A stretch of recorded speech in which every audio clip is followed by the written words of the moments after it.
Hello friends, welcome back to my channel success coaching classes by Preeti. आज मैं आपको पढ़ाने जा रही हूँ क्लास 10th का चैप्टर नंबर 1 जो है लाइट। इस लाइट के चैप्टर में हमें रिफ्लेक्शन और रिफ्रैक्शन दोनों ही टॉपिक को कवर करना है। तो आज हम फर्स्ट टॉपिक स्टार्ट करने जा रहे हैं रिफ्लेक्शन। तो चलिए देखते हैं क्या होता है reflection. Reflection of light, the phenomena of the bouncing back of the light in the same medium on striking the surface of any object means जब कोई लाइट रे किसी सरफेस पे क्या होती है, ऐसे इंसिडेंट होती है तो वो सेम मीडियम में क्या हो जाती है, बाउंस बैक हो जाती है। मीन्स इस सरफेस पे टकराने के बाद वो लाइट रे इसी मीडियम में वापस से चली जाती है। It is called a reflection of light. Reflection of light में देखिए एक होता है इंसिडेंट रे, जो लाइट रे यहाँ पे आकर के इस सरफेस पे टकरा रही है, it is called the incident रे। और जो लाइट रे यहाँ से बाउंस बैक होके वापस जाती है, it is called the reflected रे। ठीक है, यहाँ पर बीच में एक होता है नॉर्मल। और यहाँ पे आप लोगों ने रिफ्लेक्शन के जो लॉज होंगे वो पढ़े होंगे ऑलरेडी कि जो एंगल ऑफ इंसिडेंट होता है I is equals to angle of reflection. Means angle I और आर क्या होते हैं, दोनों आपस में इक्वल होते हैं। सपोज दैट अगर आई की वैल्यू 30 है तो आर की वैल्यू भी क्या हो जाएगी, 30 डिग्री हो जाएगी। मीन्स ये एंगल जो होते हैं वो आपस में इक्वल होते हैं। It is the law of reflection. Second law क्या है रिफ्लेक्शन का, कि जो इंसिडेंट रे है, नॉर्मल है और रिफ्लेक्टेड रे है, ये सब क्या करते हैं, एक ही पॉइंट पर, एक ही प्लेन पर लाई करते हैं। They all lie on the same plane. देखिए रिफ्लेक्शन जो होता है वो टू टाइप्स का होता है, regular reflection and irregular reflection. चलिए देखिए, regular reflection, when the reflecting surface is smooth and polished, the parallel rays falling on it are reflected parallel to one another। Means जब कभी भी आपके पास रिफ्लेक्टिंग सरफेस कैसा हो, एकदम स्मूथ रिफ्लेक्टिंग सरफेस होगा, तो जो लाइट रेज इंसिडेंट होती है यहाँ पे वो पैरेलल होती है और आफ्टर रिफ्लेक्शन भी क्या होता है, they are parallel. Means light rays parallel ही आती हैं और रिफ्लेक्ट होकर ही पैरेलल ही लाइट रेज वापस जाती हैं। So it is a regular reflection. अब इरेगुलर रिफ्लेक्शन क्या होता है, when the reflecting surface is rough, the parallel rays falling on it are reflected in different directions। Mean जब आपके पास जो रिफ्लेक्टिंग सरफेस होता है वो कैसा होता है, रफ होता है, तो लाइट रेज कैसी होती है, पैरेलल आती है, बट आफ्टर द रिफ्लेक्शन क्या होता है, वो डिफरेंट डायरेक्शंस में चली जाती है। मीन्स वो रिफ्लेक्ट जो लाइट रेज होती है वो पैरेलल तो आती हैं बट वो पैरेलल वापस नहीं जाती है रिफ्लेक्शन के बाद। सो it is a irregular reflection. Irregular reflection को हम डिफ्यूजन भी कहते हैं। लॉज ऑफ रिफ्लेक्शन देखते हैं क्या होते हैं। Laws of reflection of light, first law, the incident ray, the reflected ray and the normal at the point of incident all lie at the same plane. Means जो incident ray होती है, reflected ray होती है and the normal at the point of incident all lie on the same plane. ठीक है, तो ये आपका फर्स्ट लॉ है यहाँ पर कि ये सब जो होते हैं एक ही प्लेन पे लाई करते हैं। और ये ओ क्या हो जाएगा, इसका पॉइंट ऑफ इंसिडेंट हो जाएगा। ये ओ ए जो है यहाँ पर इंसिडेंट रे है, ओ बी जो है यहाँ पर रिफ्लेक्टेड रे है और ओ एन जो है यहाँ पर नॉर्मल है। आई क्या है, एंगल ऑफ इंसिडेंट है और आई क्या है, यहाँ पर एंगल ऑफ रिफ्लेक्शन है। सेकेंड लॉ होता है इसका, the angle of incident i is always equal to the angle of reflection r. Means i जो होता है वो आर के इक्वल होता है। आई क्या है, यहाँ पर एंगल ऑफ इंसिडेंट है और आर जो है वो एंगल ऑफ रिफ्लेक्शन है। When a ray of light is incident normally on a mirror, mean जब कोई लाइट रे आपके मिरर पे क्या होता है, ऐसे नॉर्मली इस पे इंसिडेंट होती है, तो क्या होता है, when the light ray incident normally it reflect in the same direction. Means वो वापस से उसी डायरेक्शन में क्या हो जाती है, रिफ्लेक्ट हो जाती है। देखिए इसको प्रूव करते हैं।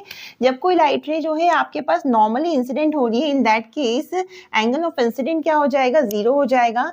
And according to the law of reflection we know that i is equals to क्या होता है, आर होता है। तो मीन्स आर की वैल्यू भी क्या हो जाएगी, यहाँ पे 0 हो जाएगी। मीन्स आपका एंगल ऑफ रिफ्लेक्शन भी जो होगा वो 0 हो जाएगा। इट मीन्स द रिफ्लेक्टेड रे would go along the normal itself. Means light रे जो है वो नॉर्मल के अलोंग ही रिफ्लेक्ट हो जाएगी।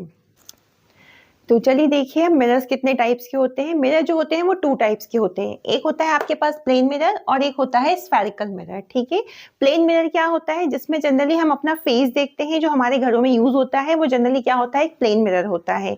प्लेन मिरर में जो इमेज बनता है वो क्या होता है, सेम साइज का बनता है। मीन्स जितना बड़ा ऑब्जेक्ट होता है उतने ही साइज का हमारा इमेज बनता है।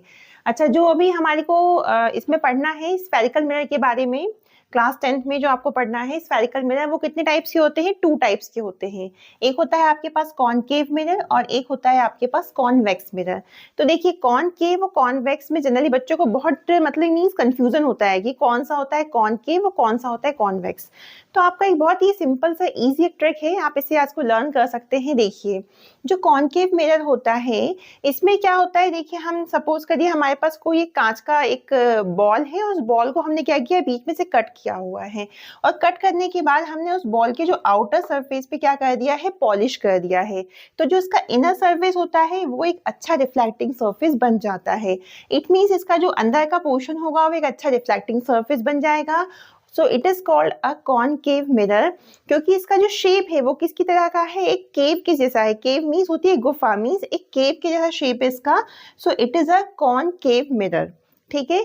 और दूसरा हो जाता है कॉन्वेक्स मिरर। कॉन्वेक्स मिरर में आपके पास सपोज करिए ऐसा कोई बॉल होगा जिसमें से आपने क्या किया है, कांच का कोई बॉल है आपके पास, और आपने उसको कट करके इस पोर्शन में क्या किया है, अंदर की तरफ में पॉलिश कर दिया। तो जब आप इसमें अंदर की साइड पॉलिश कर देंगे तो जो उसका आउटर सरफेस होगा वो एक अच्छा रिफ्लेक्टिंग सरफेस बन जाएगा।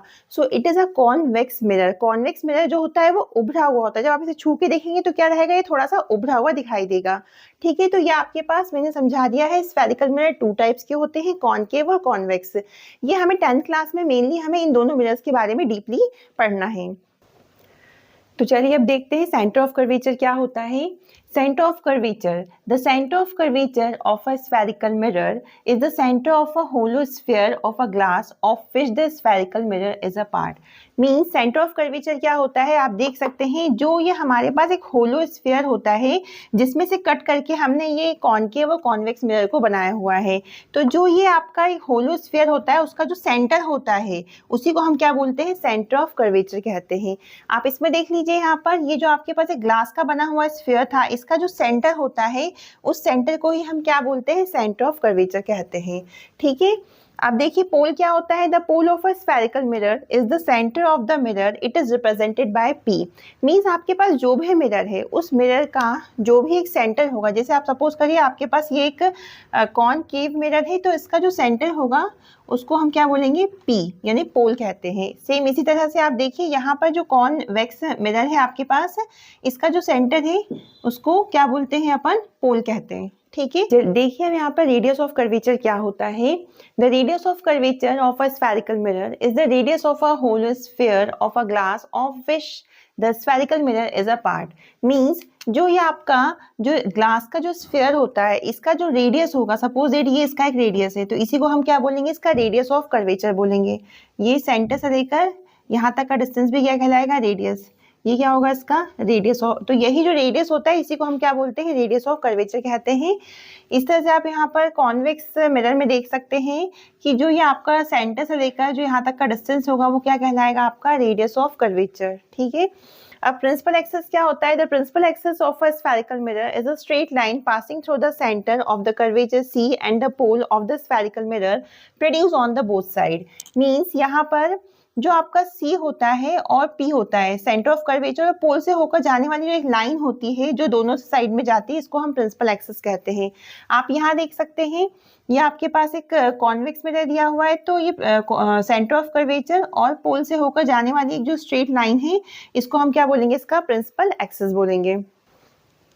देखिए अपर्चर क्या होता है, the aperture of a spherical mirror is the diameter of the reflecting surface of the mirror. Means aperture जो होता है वो स्फेरिकल मिरर का क्या होता है, डायमीटर होता है of a reflecting surface of the mirror. ये जो आपके पास मिरर है देखिए, तो ये यहाँ से आपका क्या है, ये कॉनकेव मिरर है, तो इसका जो ये डायमीटर हो जाएगा, ये पोर्शन ये कहलाता है इसका अपर्चर। मीन्स जहाँ से लाइट रेस इस मिरर के ऊपर आती है, तो ये इसका क्या हो जाएगा, एम डैश जो होगा ये इसका अपर्चर हो जाएगा। यहाँ पे हम कॉन्वेक्स मिरर के लिए देखते हैं, तो इसमें भी देख सकते हैं कि ये जो पोर्शन है जहां से कि लाइट रे इस मिरर पे आ सकती है, तो ये एम डैश जो हो जाएगा वो क्या हो जाएगा, इसका अपर्चर हो जाएगा। देखिए, आप लोगों के घर में जनरली स्पून होता है, आप इससे देख सकते हैं। इस स्पून का जो इनर शाइनिंग सरफेस होता है, ये एक कॉन्केव मिरर होता है और जो इसका ये आउटर सरफेस होता है, ये एक कॉन्वेक्स मिरर की तरह वर्क करता है। आप इसमें अपने फेस देखिए कि कैसे इमेज आपको यहाँ पर मिलते हैं। तो आप देखेंगे कि जो कॉन्केव मिरर होता है, उसमें आपको जनरली जो इमेज मिलते हैं, वो कैसे होते हैं? उल्टे इमेज आपको दिखाई देते हैं। और जो कॉन्वेक्स मिरर होता है, इसमें सारे इमेज कैसे बनते हैं? सीधे इमेज बनते हैं। तो आई होप आपको मेरा ये वीडियो पसंद आया होगा। ये मैंने आपको रिफ्लेक्शन का टॉपिक एक्सप्लेन किया है। मिलते हैं अगले वीडियो में, तब तक के लिए बाय बाय।